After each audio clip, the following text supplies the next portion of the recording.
On any list of the greatest games ever made, you will find the original Super Mario Bros. At the #1 spot, and it's for good reason.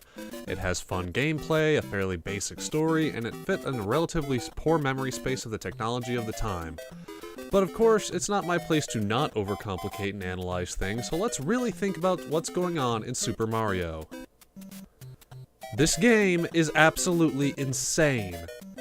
Maybe that's just from the perspective of a Eurocentric Westerner, maybe in Japanese culture it all makes sense somehow, but I just can't piece together what's going on here.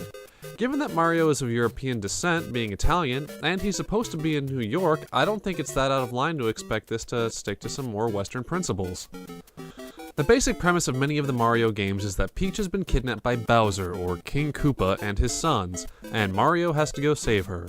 Already there are gigantic holes in this premise, such as, why does King Koopa keep kidnapping her? Why is a plumber going to save her? Where is the mother of King Koopa's kids? If Bowser's so evil and threatens the kingdom so many times, then why does he keep getting invited to go go-karting or even play games with the other main characters?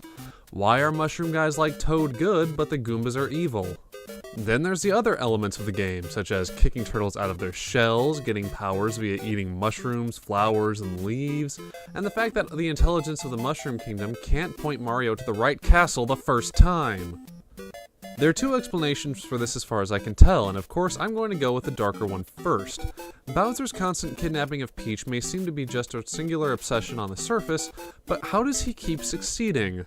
Surely as a princess, Peach has access to an entire government and presumably a military, and we've proven via Mario that there's no trouble in defeating Bowser's armies with one person, so King Koopa's military strength isn't all that up to snuff.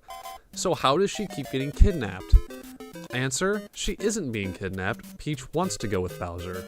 Okay, why? Well, in one of the Mario games featuring Bowser Jr., the tiny Bowser refers to Peach as Mom. Sure, what we're supposed to see it as is Bowser Sr. tricking the child into thinking it's his mother so it'll go along with his evil plans, but is that really the case? Let's think about what problems her actually being the mother solves. It solves the frequency of the kidnapping, it solves why her government isn't looking for her, and why there's just one guy fighting his way there. It solves where the mother of the Koopas is, and it solves why Bowser still shows up to these social events. He's not actually evil. But we're supposed to think he is as the players.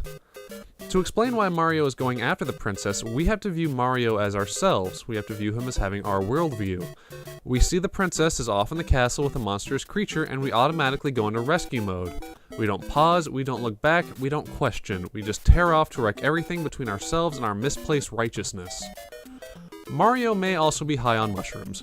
I know it's something a ton of people point out since the game came out, but with the stuff you see in the Mushroom Kingdom, a lot of it only makes sense on someone who's on some kind of substance. It could explain why he sees mushrooms and turtles as deadly enemies. He's high. Now, I said earlier that there are two explanations, and I'll be honest when I say that the second one is by far the more likely. To understand it, you had to have played the Super Smash Bros. Series.